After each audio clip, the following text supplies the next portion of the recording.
This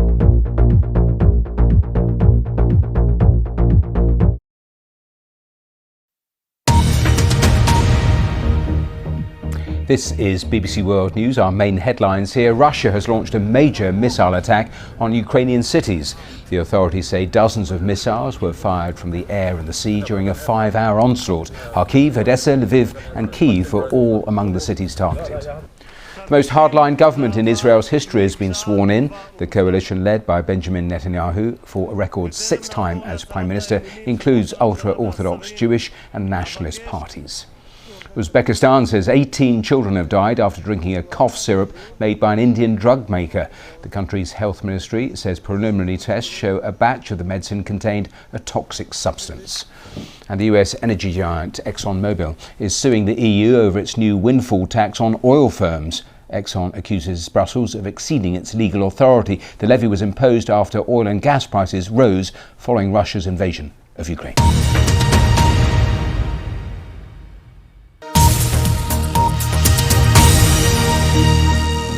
Now on BBC World News, BBC News looks back on the year in politics.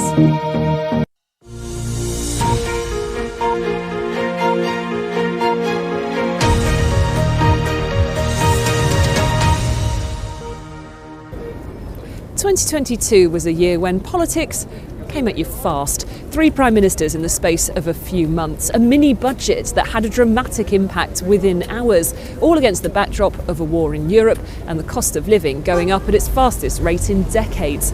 But it all started with a hangover. Tonight at 10, Boris Johnson faces new questions about apparent breaches of lockdown in Downing Street. The end of 2021 had been dominated by Partygate, and just days into the new year, there was more. ITV got hold of an email sent in May 2020 inviting more than 100 staff to bring their own booze to the Downing Street garden to make the most of the lovely weather. It came from Boris Johnson's principal private secretary, Martin Reynolds. Given that the rules said you could only meet one person, some staff were shocked. In messages seen by the BBC, they said, why is Martin encouraging a mass gathering in the garden? And is this for real? Boris Johnson at first tried to bat away questions about whether he was there. All of that, as you know, is the subject of a proper investigation by Sue Gray. But there was outrage.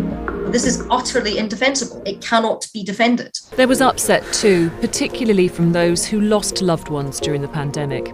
Including my mother-in-law who died alone. Well,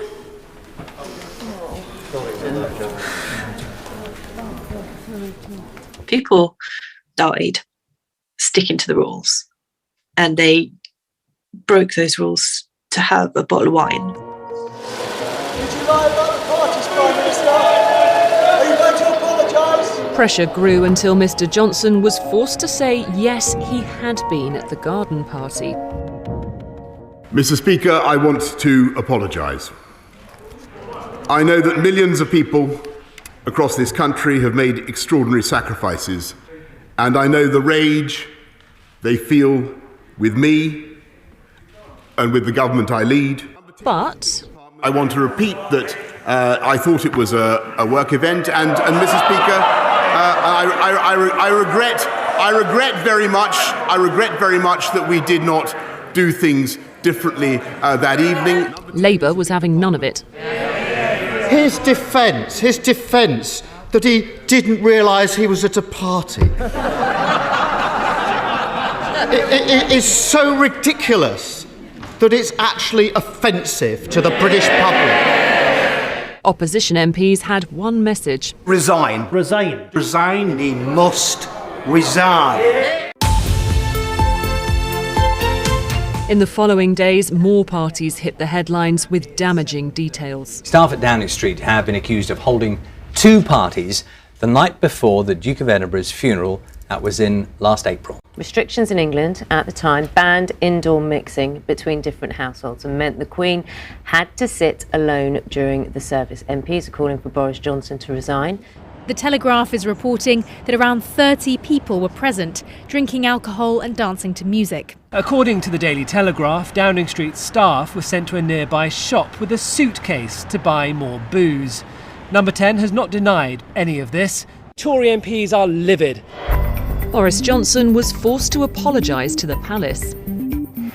Was having to apologise to the Queen about those parties the night before she put her husband of over 70 years, she laid him to rest. Was that a moment of shame for you? I deeply and bitterly regret that happened, and I can only and renew my apologies both to Her Majesty and to the country. Then came claims of another party attended by the Prime Minister himself, a birthday gathering in the Cabinet Room organised by his wife. It was enough for the police to announce they would now investigate. There was evidence that those involved knew or ought to have known that what they were doing was an offence. Sue Gray put her full report on hold as a result, but she published some initial findings, saying some of the events had been difficult to justify and criticising a failure of leadership. In late February, Partygate was wiped off the front pages as Russia did the unthinkable and invaded Ukraine. How are you? You know how are you? Nice to see you. Boris Johnson offered support and forged a close alliance with President Zelensky, going on to make a surprise visit to Ukraine later in the spring. It had been a rollercoaster start to the year. Anger among Conservative MPs was still simmering. Letters of no confidence in the Prime Minister had already gone in. But now some were saying the war in Ukraine meant it wasn't the right time to challenge Boris Johnson. Westminster paused to draw breath. How are you? Chancellor, I'm very well. How are you? I'm good, thanks. The Chancellor announced support for energy bills and a cut to fuel duty, marked with a photo call in which he filled up someone else's car and then struggled to pay for it contactlessly. Our headlines this afternoon.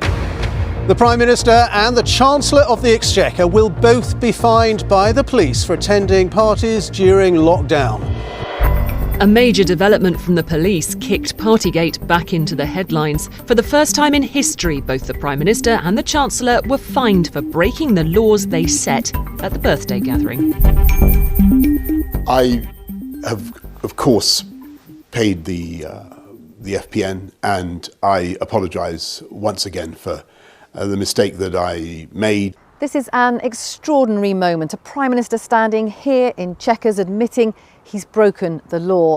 Tory anger flared up again. I'm very sorry to have to say this, but I no longer think he is worthy of the great office that he holds. Really, the Prime Minister should just know the gig's up. Not, it turned out, quite yet. First, Sir Keir Starmer found himself under investigation by police over Beergate, a curry and a beer he'd had with others on the campaign trail in Durham in 2021. If the police decide to issue me with a fixed penalty notice, I would, of course, do the right thing and step down. He didn't get one. Sir Keir and his deputy Angela Rayner were cleared by the police. Still, many Tory MPs were, like most of Westminster, waiting for Sue Gray. On the 25th of May, she finally published her full report, and it was quite the read. This is it, finally. We have been waiting months for this report. It gave details of late-night drinking, even vomiting. There were photos of several events, as well as criticism of a lack of leadership. Did you tell Parliament the truth, Prime Minister? Do you stand by everything you've told MPs before? I have been as surprised and disappointed as anyone else in this House as the revelations have unfolded. That report lays bare the rot that under this Prime Minister has spread in Number 10. With nothing more left to wait for, more Tory MPs got out their pens to try to trigger a confidence vote. It's thought 28 have now been sent, 54 are needed to trigger a vote. As the country spent the weekend celebrating the Jubilee, the Prime Minister was booed on his way into St Paul's Cathedral. And the Tory drumbeat of discontent finally reached a climax. It's Monday and MPs returned to Westminster today amid growing speculation that Boris Johnson could face a vote on his leadership. Well, what more can you tell us? Yeah, so we are expecting that Sir Graham Brady, he is the chair of the 1922 committee, as it's known. We're holding a vote of confidence and it will take place today, and you will have a result this evening. Just 2.5 years ago, Boris Johnson won a stonking majority. Tonight, he's reduced to scrabbling around for every single vote among his colleagues. Boris Johnson's fate was now in the hands of his own MPs. It should be any second that we find out that result from Sir Graham Brady. The vote in favour of having confidence in Boris Johnson as leader was 211 votes, and the vote against was 148 votes. And therefore, I can announce that the Parliamentary Party does have confidence. Boris Johnson was safe for now. Well, after all that drama, surely things were about to quieten down. Well, there were a couple of by-elections to come, one of them triggered by one of the year's stranger political stories. A Conservative MP has reportedly been caught watching pornography while sitting in the chamber of the House of Commons. Although, as he told BBC South West, he hadn't meant to at first. Funnily enough, it was tractors I was looking at, and so I did get into another website that had a sort of very similar name, and I watched it for a bit, which I shouldn't have done. But my biggest crime, is that on another occasion I went in a second time. Neil Parish resigned, triggering a by-election in Tiverton and Honiton, one of the safest Conservative seats in the country. So if Liberal Democrats win it, then Boris is in trouble. Who I vote for, I don't know, but it won't be Boris. OK, that close enough? The ever-subtle Lib Dems overturned a majority of 24,000 to win. Boris Johnson's leadership, things keep getting worse. So let me tell the Prime Minister what the British people expect. They expect to be led, and to be led with decency. On the same day, Labour won back the seat of Wakefield in West Yorkshire. The Tory MP who took it in 2019, Imran Ahmad Khan, had resigned after being convicted of sexually assaulting a 15-year-old boy. Boris Johnson had somehow survived months of ever-increasing pressure and unhappiness in his own party about his way of going about things. But when the tipping point came, things moved very quickly. It started when Chris Pincher resigned as the government's deputy chief whip after reports he'd groped two men in London's Carlton Club. Number 10 initially said Boris Johnson hadn't known of any allegations when he appointed Mr Pincher to the government. That line was then finessed when given to ministers. So how can you be sure that he didn't know about the allegations? Well, I'm saying that I've been informed this morning he did not know about specific allegations. I'm joined now from Westminster by our political correspondent, Ione Wells. Ione, tell us more about the fresh revelations tonight about what Boris Johnson knew.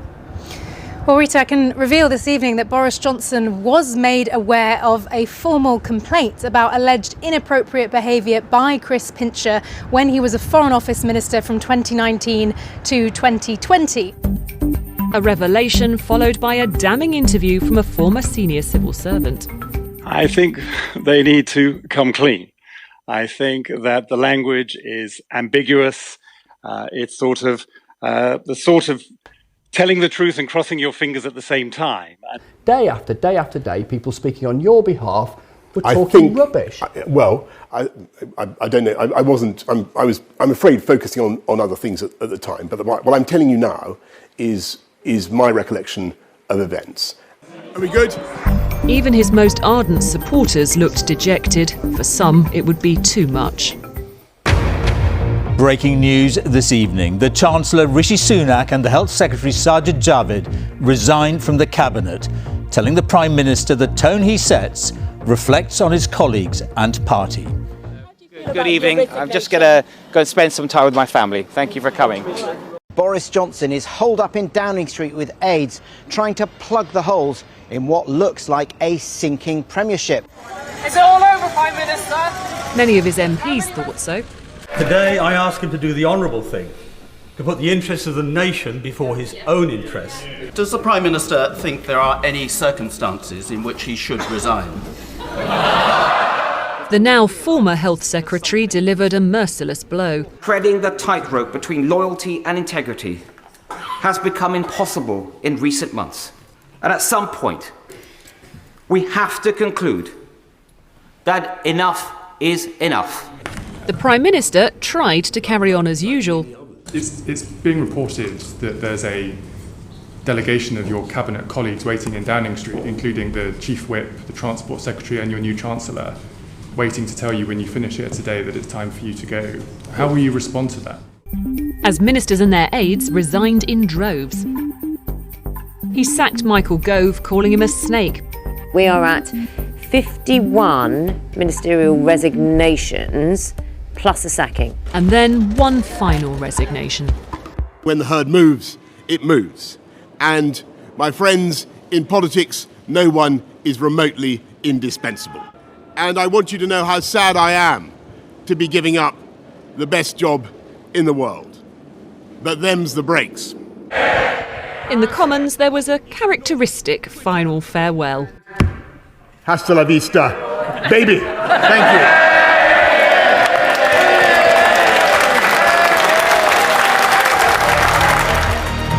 Meanwhile, the race was already on to replace him. So far, no fewer than 11 Conservative MPs fancy their chances as party leader and Prime Minister, and this list could get even longer.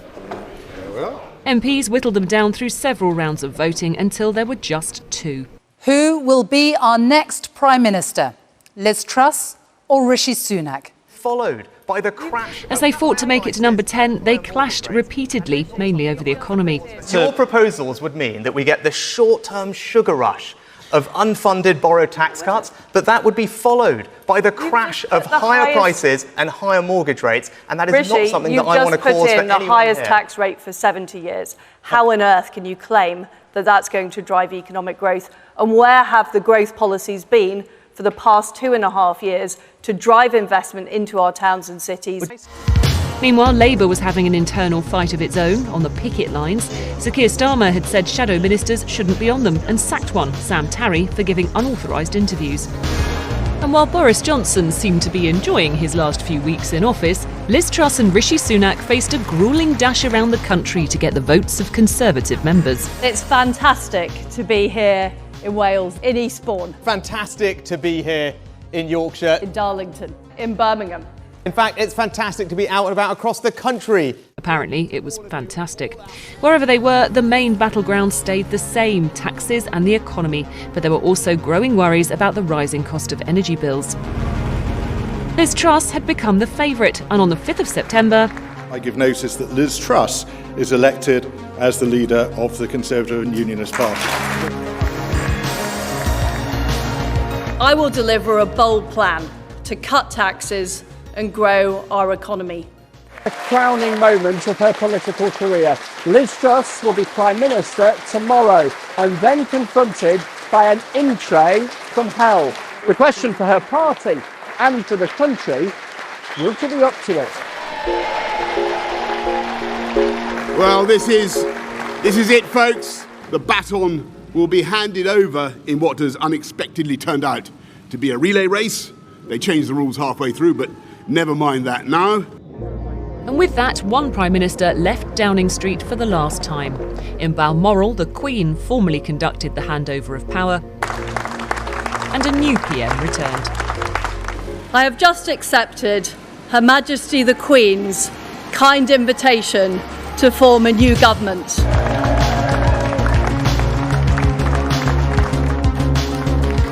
This government is moving immediately to introduce a new energy price guarantee. But as Liz Truss was announcing her energy plan, came this. I wish to say something about the announcement which has just been made about Her Majesty. I know I speak on behalf of the entire House when I say that we send our best wishes to Her Majesty the Queen, and that she and the royal family are in our thoughts and prayers at this moment. We are all devastated by the news that we have just heard from Balmoral. The death of Her Majesty the Queen is a huge shock to the nation.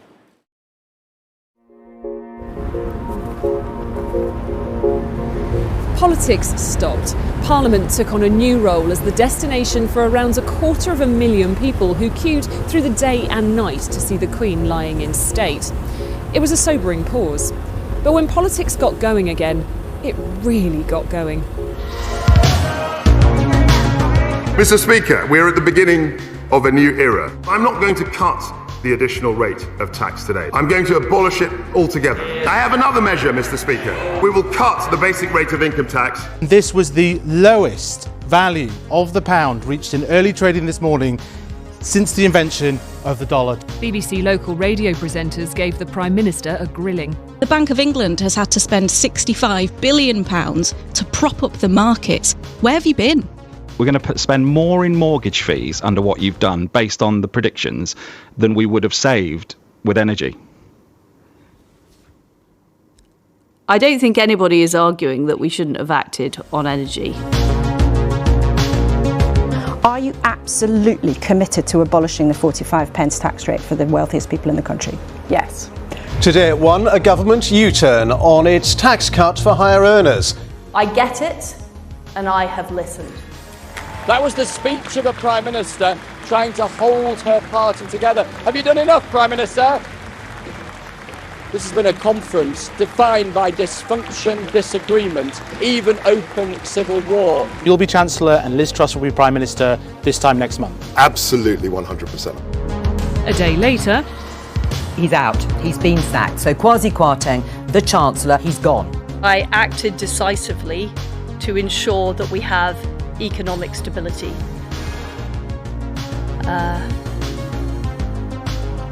Morning, Chancellor. The new Chancellor lost no time in ripping up the government's whole programme. We will reverse almost all the tax measures announced in the growth plan. The Prime Minister faced claims she was in hiding. Where is the Prime Minister? The Prime Minister is not under a desk. Will you lead the Conservatives into the next general election? Well, look. She got a bit more sure about that. I am a fighter and not a quitter. And for about an hour, it looked like she might survive. But Suella Braverman has resigned as Home Secretary. There are rumours, very strong rumours, that the government chief whip has apparently resigned. A Commons vote turned into chaos. Could it be possible that members opposite voted in the division just now without any clarity as to what it was they were actually voting for? I think it's a shambles and a disgrace. I think it is utterly appalling. So you seem quietly... I'm livid. And you know, I really shouldn't say this, but I hope all those people that put Liz Truss in number 10, I hope it was worth it. I am resigning as leader of the Conservative Party. She was Prime Minister for 49 days, the shortest term in office ever. So the Tories needed a new leader and fast. One Boris Johnson jetted back from the Caribbean to try to rally support for a rapid return, but after a weekend of speculation, decided not to. So after a process lasting just 4 days, Rishi Sunak was crowned Prime Minister unopposed. I will work day in and day out to deliver for you. This government will have integrity, professionalism, and accountability at every level. That promise was quickly tested. Cheer up, Rishi! An investigation was opened into the Deputy Prime Minister Dominic Raab for bullying claims, which he denies. It came after newly appointed Cabinet Office Minister Gavin Williamson resigned over claims of bullying, which he also rejected. A deadline to call another election in Northern Ireland was extended. It's been without a government since May's elections, when Sinn Féin won the biggest number of seats for the first time ever. Unionists refused to restore power sharing unless post-Brexit trading agreements were changed. I'm ready to fight an election. If the Secretary of State wants to hold an election, then he should tell us and we'll prepare for that election. We need an Assembly and Executive up and running. We need to have one function to serve the people well, to get them through these tough times. In stranger news, a former health secretary had the whip suspended after he swapped Westminster for a box of snakes in the Australian jungle. Insert your own joke there. Something's going up my leg. Late November brought a big development in the debate over Scottish independence. The SNP went to the Supreme Court to clarify if Holyrood could call a legally binding referendum. The court ruled it couldn't. This judgment raises profound and deeply uncomfortable questions about the basis and the future of the United Kingdom. In England, more and more small boats had continued to cross the Channel. Overcrowding at a processing centre in Kent had sparked fury in the Commons and put pressure on the reinstated Home Secretary. In December, Rishi Sunak announced a plan to clear the backlog of applications and target arrivals from Albania. We cannot persist with a system that was designed for a different era. We have to stop the boats, and this government will do what must be done. December, though, was largely all about disruption. Rail unions upped their strike action in a dispute that had been dragging on since the summer. Christmas letters and parcels faced delays as postmen continued to strike. And nurses and ambulance staff were among others who walked out, with ministers insisting they would not budge on pay rises. The Health Secretary's been clear, the door is always open, that's always been the case, but we want to be fair, reasonable and constructive. That's why we accepted the recommendations of an independent pay body about what fair pay would be. The armed forces were trained up as Border Force officers prepared to walk out too. The Christmas lights are now on at number 10, but peace and harmony, there isn't quite. The whirlwind of 2022 has left the Conservatives badly damaged and Labour sensing the possibility of power. Attention is now turning to the next general election and who might end up in the building behind me after that. It's not expected until 2024, but the run-up starts now.